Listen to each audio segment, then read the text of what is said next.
You're listening to the East Kentucky Works podcast, brought to you by Eastern Kentucky Concentrated Employment Program, the workforce development agency for 23 mountain counties in the heart of Appalachia. Hello, everybody. I'm Trish Adams, industry liaison with Eastern Kentucky Concentrated Employment Program.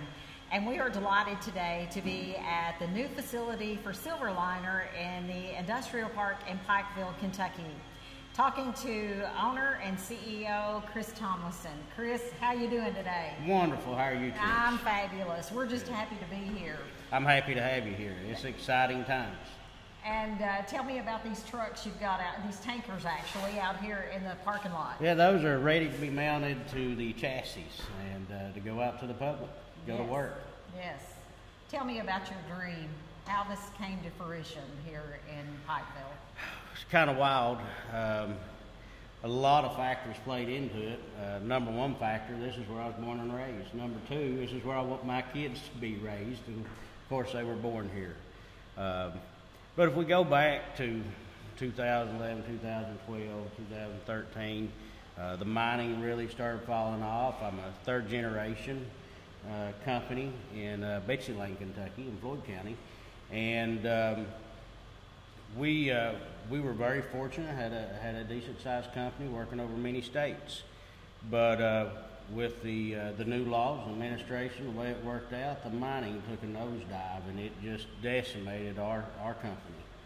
And having young children in school, my wife having her friends, and they're getting to know them and the other children's parents, and the fathers were leaving, going away, and working, and the mothers are staying here with their children because they wanted to be home. It broke our heart. Mm-hmm. And we wanted to try to find something to help our community out, to bring employment back into Eastern Kentucky, and not just employment, to bring cash.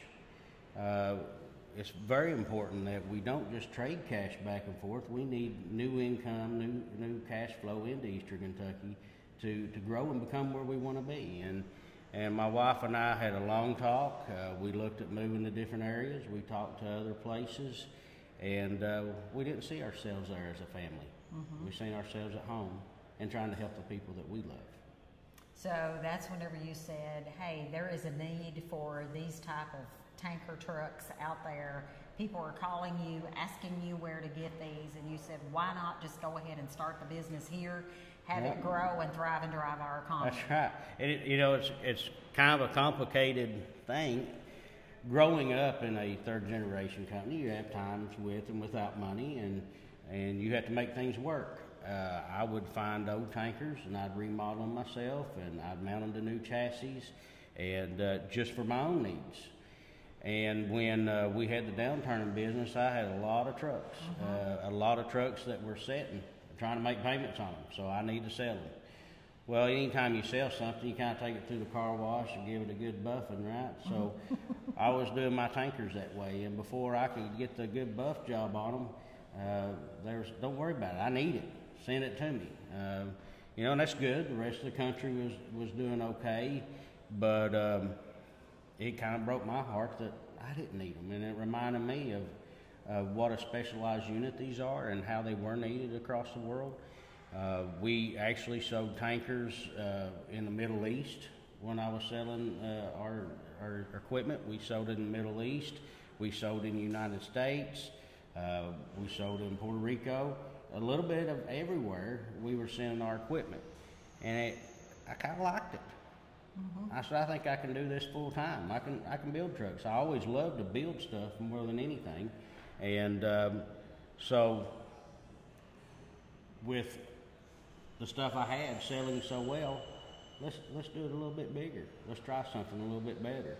And then as we start getting into it, it snowballed, and the demand came more and more, or I was finding out more of the demand instead of just my own. I've waited over a year to have these type of trucks built for me. So you're meeting industry demands, and you're doing it right here in Eastern Kentucky with SilverLiner.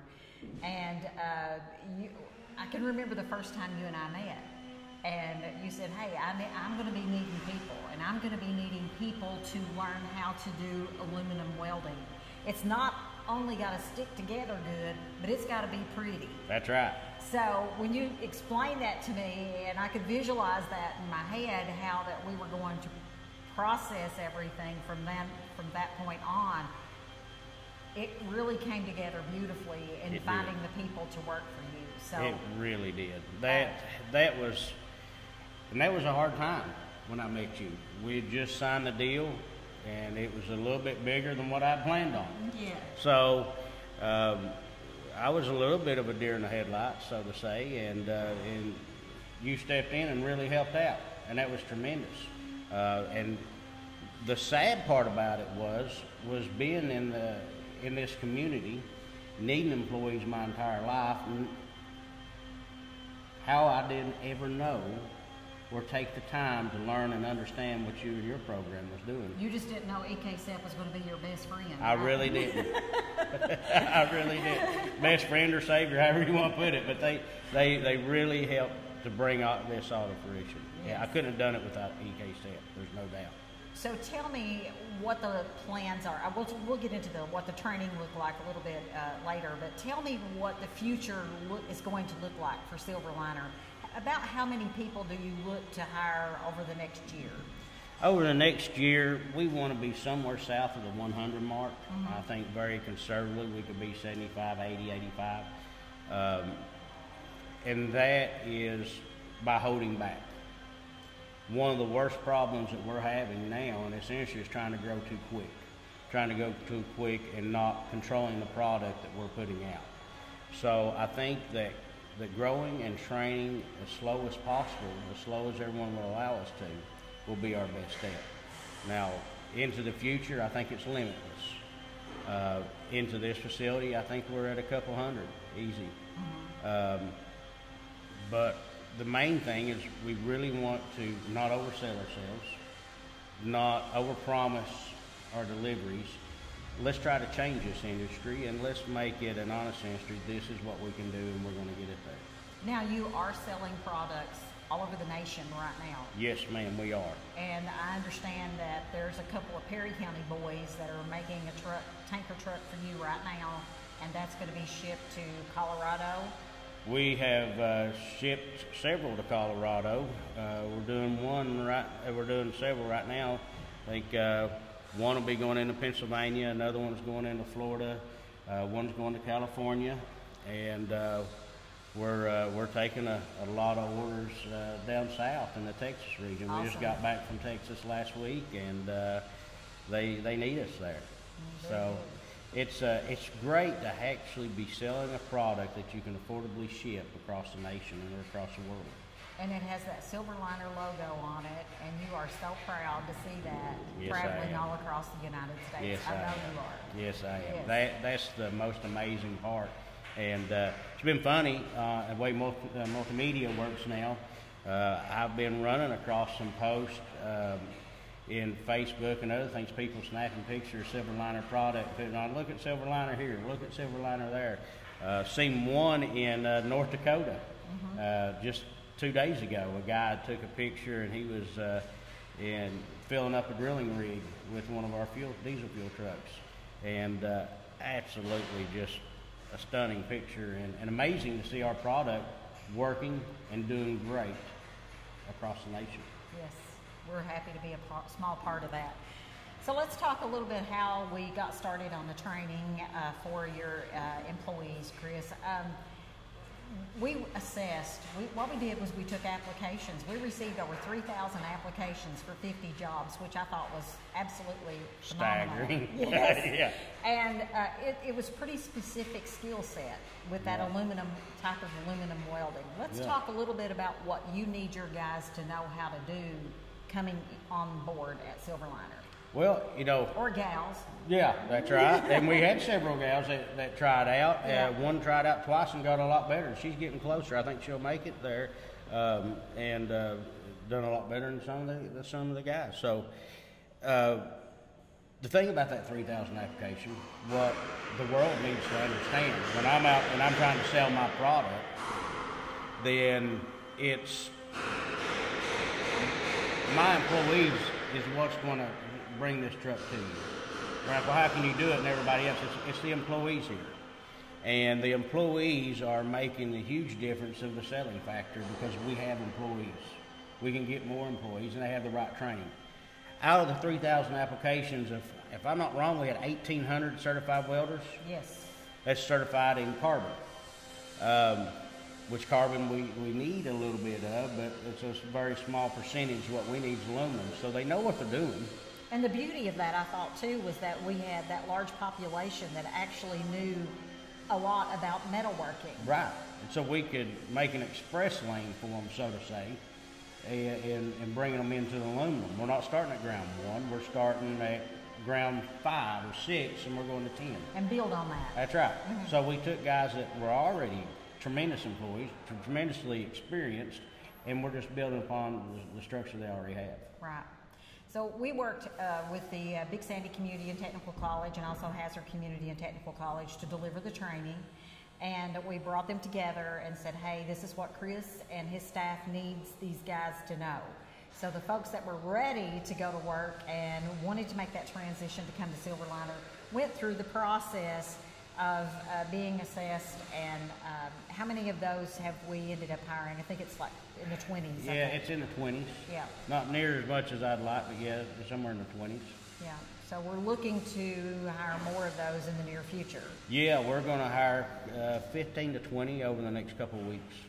Yes, and that's good news for everybody. I get a lot of phone calls. When's this going to start? You know, yeah. I wished it was yesterday. Right. But now we're coming to that point. We've had some delays in construction. We've had delays in materials. It's been terrible, but it's going to happen. Yeah, I know you had a lot of rain back in January, February. Oh, the first 90 days of construction, 78 of it was rain. Mm-hmm. 78, and I'm not talking a sprinkle. It was a downpour. How many square feet is your building here? 65,000 square feet. That's a huge building. Yeah, it is. Had many nightmares over that, standing in the middle of it by myself, but it's got really small over the past few weeks. Is there anything out there that you would like the whole world to know about Chris and SilverLiner? Oh. How honored I am. Period. This has been amazing, and I have tremendous support from the community. And I want to thank the city of Pike for standing there with me and the entire community throughout Eastern Kentucky. This is a win for all of us, and we're employing people from an hour and a half away. Is the sad part. That's how bad our need for jobs are here. And I'm thankful that everybody put their faith in me and got behind SilverLiner and making it a success. That is really tremendous when you have all those people rallying around you to make sure that you are going to be successful. It really is. And we'll continue to do that. That's exactly right. All right. Chris, thank you so much for having us here today. It's been great. And to actually see the facility, and we want to try to get some of your employees here and talk with them and get their perspective on SilverLiner as well. Wonderful. Thank you so much for coming. My pleasure. Open door. Thank you. Now I'm talking to Sean Cochran with SilverLiner, and Sean, we've got a little construction going on in the building here, and that's okay because we're still progressing. Correct? That's right. It's the sounds of progress. Yes. Is what you got. Yes. I want to talk a little bit about what your role is here with SilverLiner, and I know that you've been out there beating the path, representing SilverLiner in a lot of cities across the U.S. So let's talk about why you're doing that, and talk about how many cities you've been to. Well, you know, it's been a busy spring. Going into summer now, I guess. So we visited a number of cities, been to a number of trade shows. Let's see, we've been in Indianapolis. We've been in Indianapolis several times. We've been in Kansas City. We've been in Minnesota. Just got back from Fort Worth, Dallas. I mean, it's been kind of a whirlwind. But the reception that we're getting has been tremendous. You know, this is a product that the market desperately needs. So everyone that we're talking to is excited to have a new company out in the market. They're excited about our product.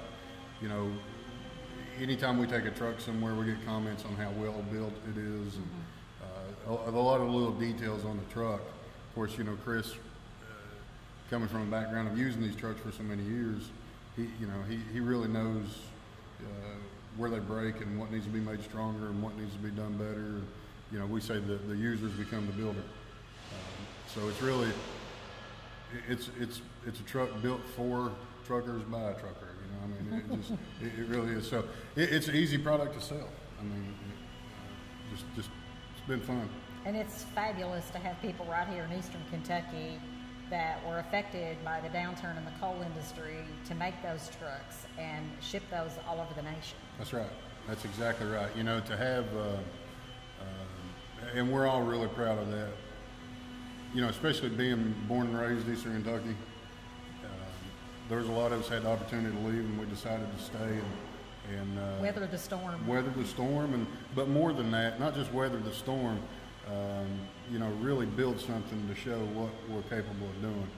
And for these trucks, these guys are building, you know, guys right here in Eastern Kentucky, trucks going to Colorado, California, Texas, all over the South, you name it, you know, all over the country. Yeah, I'm proud of that. I'm really proud. I'm very proud too, the fact that these jobs are also very high wage, high demand jobs that's going to actually grow our economy and be able for these folks to provide for their families. That's right. You know, when we lost coal, or when coal downturn, you know, we're always going to have coal in our economy, but with the downturn in coal, we lost our only export economy. Mm-hmm. And you know, what we're doing here is building that new export economy. It's not, we're not just churning jobs. These are brand new jobs that didn't exist before here, and these are dollars that are coming in from other parts of the country and even the world that weren't here before. So that's, I think, you know, we're going to show that it can be done here in Eastern Kentucky and that it can be done well.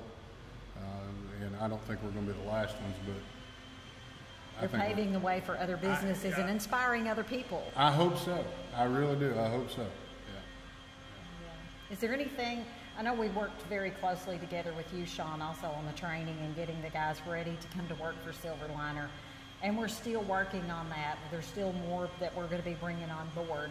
And, you know, was a very exciting time, and it was very emotional for me to see us be able to help change those lives. You know, Tricia, you and I had this conversation a long time ago. Every guy that we can hire that's a family gets a Christmas. Mm-hmm. You know, that's and the training, the between the technical colleges, everything that EKCEP did, you know, there's no way to put into words the help that had for us. You know, these guys were very highly skilled, and that's what we've said from day one is we know that we've got really highly skilled, dedicated, hard workers around here. We had something really specialized, the aluminum welding, the TIG welding, and, you know, when we were able to come to EKCEP and say, hey, we've got these guys, they've got a great basic skill set, but we've got to take them to the next level, and you said, no problem. And we'll get you there. We'll get you there. And you know, it was leaps and bounds all the way there. You know, it was peaks and valleys and hurdles, but you know, I appreciate you guys worked so hard. Like, you never quit, you never gave up, and we were able now to have these guys that I'll put our welders up against anybody in the country. You know, it's amazing, and it is another proud moment, really, especially when they're able to, you know, we go to these graduations, and you see the families, mm-hmm. You know, you see the wives and the kids, and these guys are proud of what they've done, what they've accomplished, and that's just step one. You know, wait till we start really get full production, really turning them out up here, and we start to grow and expand, and it's exciting. Won't be long now. It won't be long. Yes. It won't be long. No. Thank you, Sean, for all Thanks you for do. having us. Appreciate it very much. Thank you.